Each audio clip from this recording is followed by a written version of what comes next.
This is the new DJI Air 3S after the hype.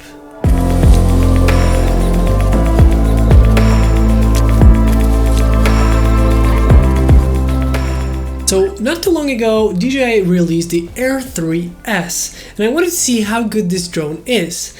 Just so you know, I'm a travel filmmaker, so drones are one of my most essential filmmaking tools during my travels.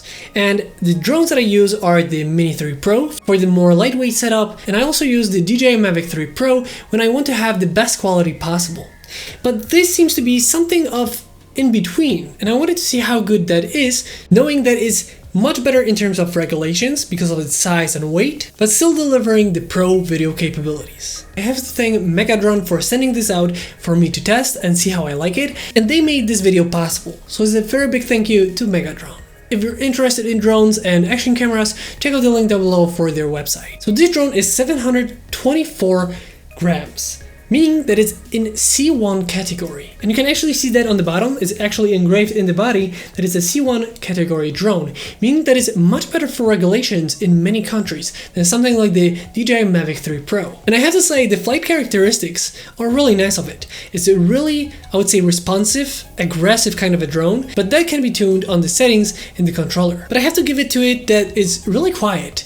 After a couple of meters above you, you cannot hear it, which is really nice because, you know, the Mavic 3 Pro is a much louder beast compared to this. It's really quiet. Also, in terms of just the build quality, before we go into the photo video aspect of this drone, this also has the omnidirectional sensors, so it's pretty much safe from all directions in terms of the safety features. And it has a really nice flight time of about 45 minutes. That is what DJI claims. I would say that is the max, so expect it to be a little bit less, but it's still a really nice flight time. The biggest improvement of this over the Air 3, the base model, is the bigger sensor of the main camera. Essentially, it's now a 1-inch sensor.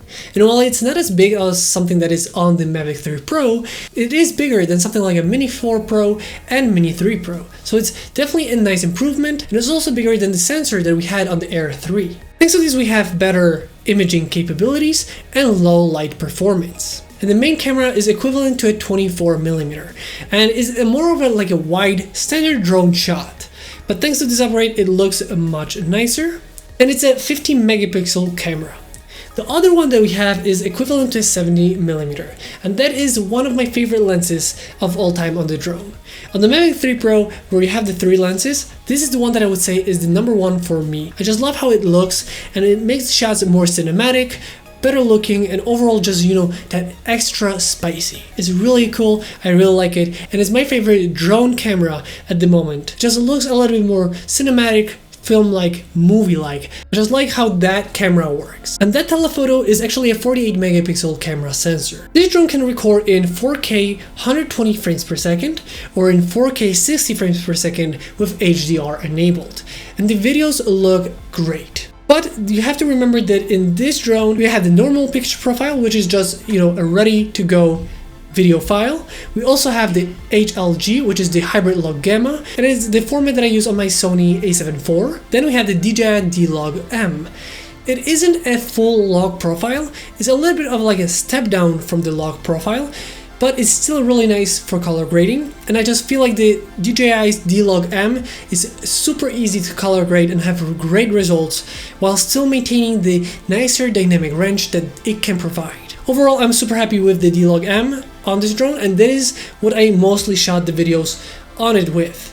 That it was my preferred style. But the shots you see in this video are color graded from the D-Log M. Overall, the dynamic range looks really nice.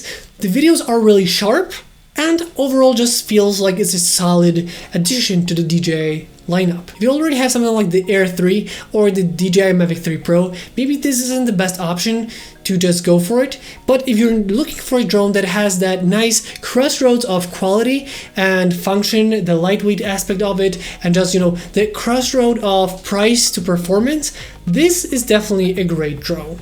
And while it doesn't have the log format of the bigger brothers, it's still much better than something like a mini series. It just has that, you know, cinematic flair. And I could personally see myself, if I didn't already have the 2 other drones, going for this. I just feel like it's best of both worlds for someone that wants to take it during their travels. And I can definitely see the hype behind it. It's a really good drone that I really enjoyed flying with, and just the videos looked really good. Both of the cameras can take photos in JPEG and RAW, so if you want to edit them in post-production, you have that capability, or you can use the JPEGs and have the photos right away ready for you.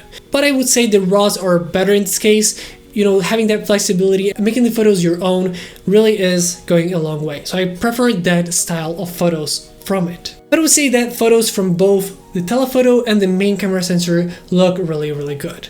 Overall, I was pleasantly surprised how good this drone is. It's really quiet. The C1 category just makes it more accessible. It's definitely quiet, so you can really, not be obnoxious for others. And overall, the flight characteristics, the safety features, the camera quality, it's really a complete package. For testing, I got the version with the flight mode combo, and it's a really nice way to store the batteries but also charge them, and I would say they're not too big. They're actually really super easy to have with you at all times. And I've been flying with the new RC controller, which has a nice improvement in terms of the connection. You have the antennas on top, making it a little bit more better for the flight connection. I just feel like this is the nice improvement that they made compared to the earlier model without the antennas. Also, you can definitely feel that the internals have been upgraded too, since everything feels a little bit more snappy.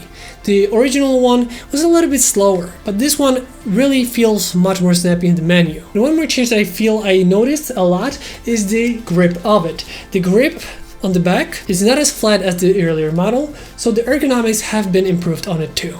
I have to say I was pleasantly surprised with this drone. In both photo and video modes, it was definitely a nice experience to fly with this. And it's strong enough even for high wind situations. So it's definitely a really great drone, and I can definitely see the hype for it. So if you're looking for one and have been thinking about it, I would say it's a really good option. If you have any more questions about the DJI Air 3S, let me know in the comment section down below. With that being said, that is going to be the end of today's video. I hope you guys enjoyed this video. If you did, don't forget to like, comment, and subscribe. I hope you guys enjoyed this video once again, and I'll see you next time.